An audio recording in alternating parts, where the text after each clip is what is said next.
Wabtaghi fima atakallahu darul akhirah wala tansa nasibaka minad dunya. Ini soal primer sekunder di Semarang, di Jakarta. Ya. Nomor 2. Wa man kana hijratu ilallah wa rasul fa hijratu ilallah wa rasul wa man kana hijratu ilad dunya fa nala ma hajara ilaih. Itu 2. Yang ketiga, saya tidak hafal. Pak Muzamil sedang saya minta untuk mencari karena dia adalah kitab berjalan, kitab sarungan. Allah mengatakan, Allah memberi rumus, Anda memberi kalkulasi. Kalau kamu mencari dunia, kamu akan mendapatkan, barang siapa mencari dunia, dia akan mendapatkan sedikit bagian dari dunia. Tapi kalau dia mencari akhirat, mencari aku, dia akan mendapatkanku, mendapatkan akhirat, dan mendapatkan bagian yang banyak dari dunia. Surat Hud beliau. Kalau gitu kewajiban beliau, karena beliau yang tahu. Oke, yang bab tagi sama wamangkana hijratuhu, Pak Muzamil. Ini kita interupsi dengan Pak Muzamil dulu ya. Karena beliau ini tadi juga layat bareng saya ke Pak Is, kemudian alhamdulillah beliau bisa sampai ke sini. Beliau juga tidak bisa sering ke sini sebagaimana saya. Saya juga tidak bisa sering ke sini. Malam ini kita manfaatkan betul karena beliau juga kemarin barusan pulang dari menjadi tamu dari KBRM. KBRM itu Kedutaan Besar Republik Madura di Arab Saudi, sehingga dia mendapat fasilitas-fasilitas yang luar biasa. Kalau hanya KBRI tidak banyak kekuasaannya, tapi kalau KBRM itu bisa nyelundup-nyelundup tekan Ka'bah, tekan Hajar Aswad, tekan segala macam. KBRM bisa bikinkan KTP-mu di Mekah pun bisa, asalkan itu Anda ke kantor Kedutaan Besar Republik Madura, karena Madura ini di atas dunia. Jadi dunia, Madura, malaikat, Allah. Kira-kira. Enggak, Muzamil. Saya interupsi sedikit. Saya ingin mengakademiskan dikit ya. Jadi ada 2 hal aja yang dijelaskan Pak Muzamil. Nanti beliau mohon ngasih tambahan mengenai aku tambahkan kebunmu tadi, yang surat Hud tadi. Jadi gini teman sekalian, aslinya kalimatnya kalau pakai tidak sastra itu wabtaghi ad-darul akhirah fima atakallah wala tansa nasibaka minad dunya, sama dengan assalamu warahmatullahi wabarakatuhu alaikum, aslinya begitu. Tapi karena pakai bahasa sastra, Allah itu maha sastrawan ya. Dan kalau Anda ingin baca surat yang paling indah sastranya, yang paling mesra cintanya, itu surat Maryam. Anda baca coba ya. Maka karena pakai bahasa sastra, maka assalamualaikum warahmatullahi wabarakatuh. Ini juga gitu, wabtaghi fima atakallahu darul akhirah. Aslinya, bukan aslinya, maksudnya kalimat lugunya wabtaghi darul akhirah fima atakallahu, ya, fima atakallah wala tansa nasibaka minad dunya. Ini yang ingin saya tekankan kepada teman-teman. Mulai hari ini Anda itu jangan salah kalkulasi terhadap hidup Anda. Jadi ini nomor 1, Anda jangan memprimerkan yang sekunder, jangan mensekunderkan yang primer. Jangan mengkakikan kepala, jangan mengkepalakan kaki. Gampangannya gitu. Nah, kalau melihat perintah Allah, kata Muzamil itu perintah wabtaghi. Itu perintah, bukan anjuran. Carilah dimensi akhirat, gitu ya. Carilah tujuan akhirat di dalam atau pada apapun yang Allah berikan kepadamu. Dikasih duit didoleki akhirate, kayak bojo doleki akhirate, kayak penggawean doleki akhirate, itu maksudnya begitu. Jadi yang harus diprimerkan adalah pencarian Jakarta atau akhirat tadi itu. Nah, Pak Muzamil memberi kalkulasi yang luar biasa. Lho kowe iki rasa cita-cita Pekalongan apa kowe iki Jakarta, Pekalongan mesti kelewatan, kata Pak Muzamil. Gitu ya. Ini juga satu tadabbur yang luar biasa. Nah, jadi teman-teman sekalian, sekarang kan nek kowe krungu bapakmu, mbahmu menasihati kan kualik. Le nyambut gawe sing sregep, golek urip sing kepenak, dadi wong. angger ojo lali salat, ngono ta? Jadi akhirat itu ojo lali, padahal Allah perintahnya adalah jangan lupa pada nasibmu di dunia. Tapi yang kamu cari adalah akhirat. Nah, kenapa ini sebenarnya orang juga ngerti juga sih aslinya dalam nalurinya. Kenapa ini tidak dilakukan oleh manusia? Kenapa manusia tidak percaya diri untuk melakukan perintah Allah ini? Karena manusia itu salah hitung. Dipikirnya kalau Anda mencari Allah, ridho Allah, akhirat, Anda rugi secara dunia. Anda mau perbandingkan dunia dan akhirat. Nek kowe golek akhirat, kowe rugi dunia. Nek kowe golek dunia, rugi akhirat. Salahnya di situ. Padahal Pekalongan yang disebut dunia tadi adalah bagian dari perjalanan Semarang ke Jakarta. Jadi kalau Anda mencari akhirat, itu Anda bukan hanya tidak rugi dunia, dapat tambahan dunia. Dapat tambahan. Seumur hidup, tadi saya cerita banyak di layatan, di takziah tadi kepada Pak Muzamil mengenai hidup saya sejak kecil. Saya tidak peduli, saya tidak sedih diusir dari pesantren Gontor. Saya tidak sedih dikeluarkan dari sekolah dan seterusnya. Saya tidak pernah frustrasi karena masalah-masalah keduniaan. Ayah saya meninggal dunia pada umur 49 tahun dalam keadaan rumah kami, tanah kami semua sudah bukan milik kami. Hutang kita sudah, kalau sekarang mungkin miliaran ya. Dan kita tidak mungkin mampu membayar. Ayah saya punya anak 15, saya nomor 4. Ya. Tapi kami tidak pernah frustrasi, pokoknya kita menjalankan apa yang harus kita jalankan. Dan akhirnya bisa.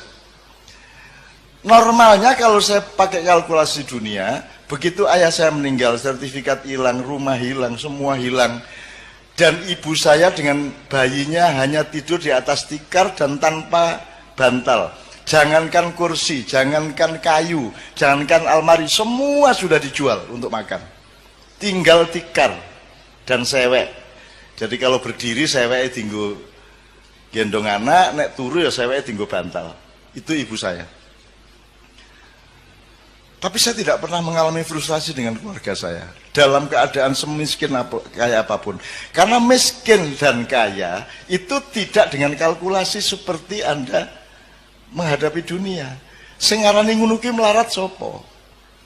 Sing ngarani nek duwe mall ki sugih ki sapa? Wong kae duwe mall siji isih kepengin loro berarti melarat dek isih kepengin meneh. Lagi niki ra duwe apa-apa malah ora pengen apa-apa. Gitu loh. Karena saya sudah cukup, semuanya sudah cukup. Jadi tolong logika dan kalkulasinya dipikirkan lagi, bercermin, menimba dari cermin tadi itu, dipikirkan lagi. Contohnya Pak Muzamil sudah mengatakan Ma'iyah. Teman-teman sekalian, coba ini redaktur Ma'iyah sebenarnya sudah mengumpulkan teman-teman penulis untuk mendata saja. Anda tahu sekarang Ma'iyah itu di mana-mana. Di Kalimantan, di Korea, di Batam, di Lampung, di Jawa Barat, di banyak kota, di Jawa Tengah, Jawa Timur, banyak sekali. Saya tidak mengatakan itu keberhasilan.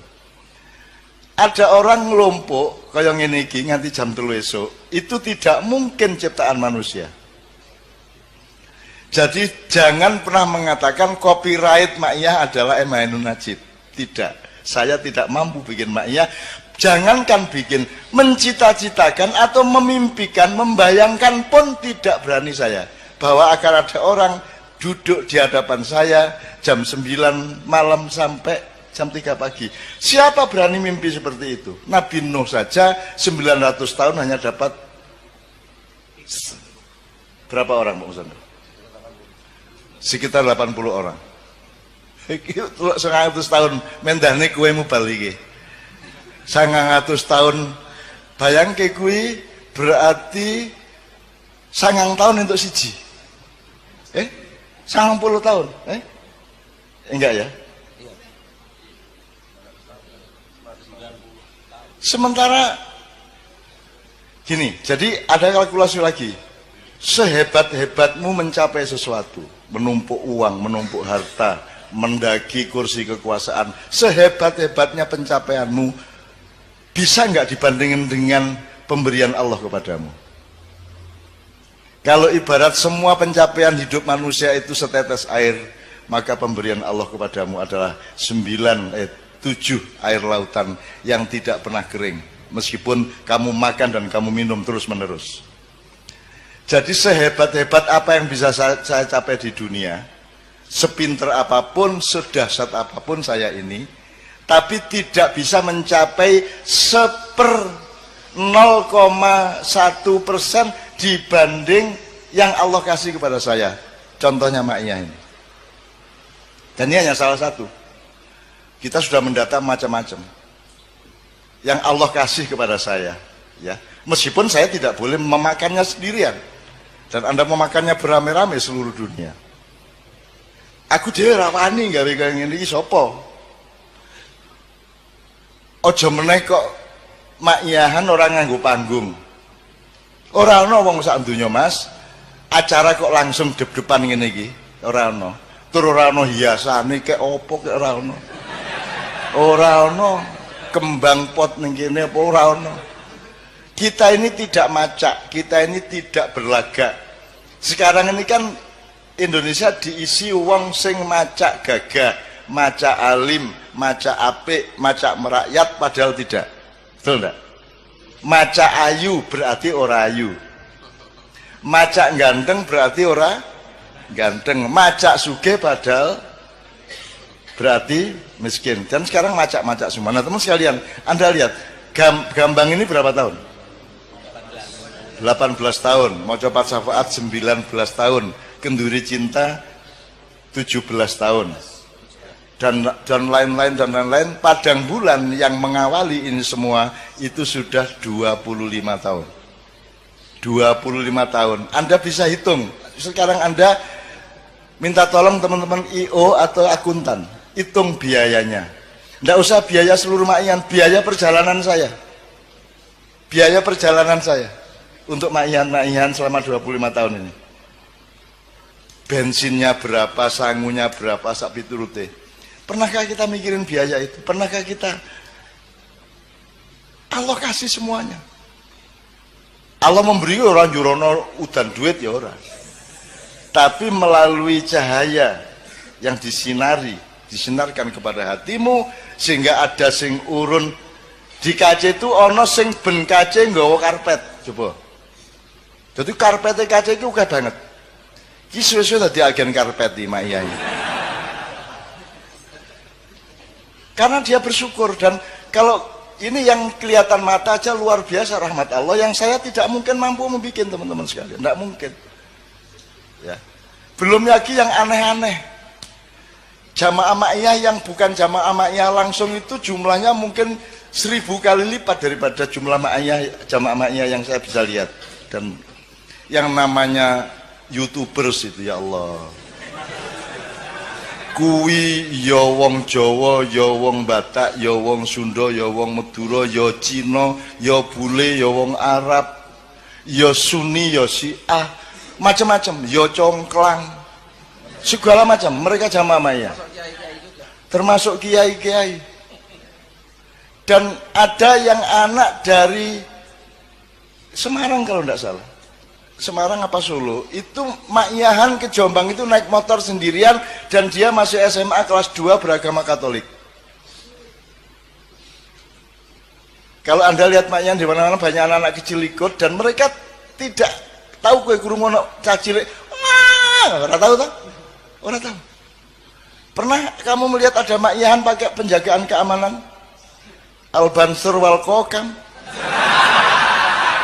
Tidak pernah ada.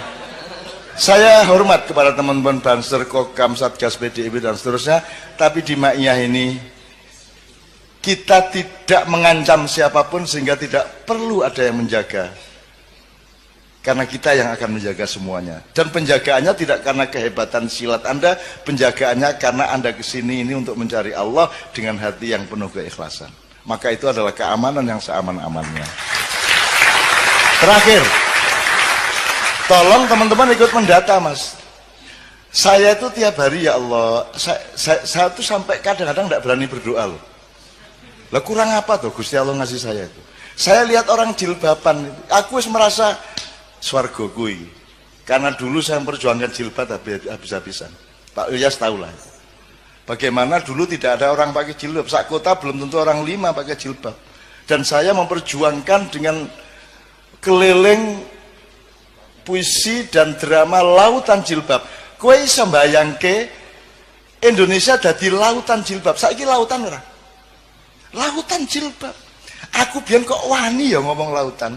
Mongko kudune jedeng wae ra wani aku. Siapa yang ngasih aku kata lautan itu? Dan sekarang kalau aku melihat toko-toko Anissa, opo-opo, kuwi buatine sugih dodol jilbab, dodol barang-barang Islam. Royal, dan saya, mereka tidak ingat bahwa saya adalah yang memperjuangkan. Royalti terbesar saya adalah karena mereka tidak tahu perjuangan saya. Itu royalti terbesar. Begitu aku merasa, loh kamu kok tidak menghargai saya? Begitu aku punya perasaan seperti itu, Allah, loh kok orang kelingan aku toh, kan gitu. Di Jogja itu di Jalan Ahmad Dahlan itu Mas, ada deretan warung-warung oseng-oseng mercon. Jadi aslinya itu ada penjual daging yang digoreng pedes sekali di depan PP Muhammadiyah. Aku nek mangkel hatiku karo pemerintah, aku sering makan siang di situ sehingga keringetan saking pedesnya, terus tak sebut oseng-oseng mercon. Akhirnya koran-koran menulis oseng-oseng mercon. Akhirnya saiki Cino-Cino kabeh dodol oseng-oseng mercon, dan mereka tidak tahu bahwa saya yang ngasih nama dan saya yang mengumumkan warung ini tadi. Dan saya jaga jangan sampai mereka tahu. Dan saya menjadi konsumen sekarang di situ tanpa mereka tahu bahwa saya adalah perintisnya. Alangkah indahnya kalau engkau berjasa kepada orang dan orang itu tidak tahu jasa Anda. Itu indah luar biasa. Kalau kamu habiskan jasa itu dengan mengumumkan di dunia, akhiratmu menjadi sempit. Kan gitu. Bahkan saya kalau difitnah orang, dibully, gempar, seru, heboh. Ajaran Cak Nun dihabisin sama Ustadz Abdul Samad. Jadi beratus-ratus adu domba, pembulian, motong-motong omongan saya, memanfaatkan untuk kepentingan ini, kepentingan itu. Teman-teman sekalian, tidak pernah aku sakit hati kepada itu semua. Tidak pernah aku sakit hati. Karena aku mendapat rezeki dari Allah dengan semua kejahatan kepada saya itu, dengan saya menjadi berbuat baik ialah memohonkan maaf dan ampun kepada Allah kepada orang-orang yang jahat kepada saya. Api orang jaluk ngapura wong. Mereka jahat membuat saya berbuat baik, memohonkan ampun kepada mereka. Jadi jangan pernah khawatir kepada balas dendam saya. Andaikan pun saya santet pada suatu hari, itu untuk kepentingan akhirat. Santet yang terukur. Misalnya dikei laler njero weteng, nggak lumayan tuh, ora loro toh, ming apa tiga. Kowe sing lanang-lanang ora payu rabi ana cah wedok kok seni kok ngremehke kowe, tak wuruki jaba japine. Kok tekan ngomong, ada. Ngono kuwi iku cah wedoke. Terus Kang kok ketok rai kuwi ya sapa ya? Iki berarti sing nyantet iki berarti. Ini bukan hasil dulu, bukan hasil santet ya Mas.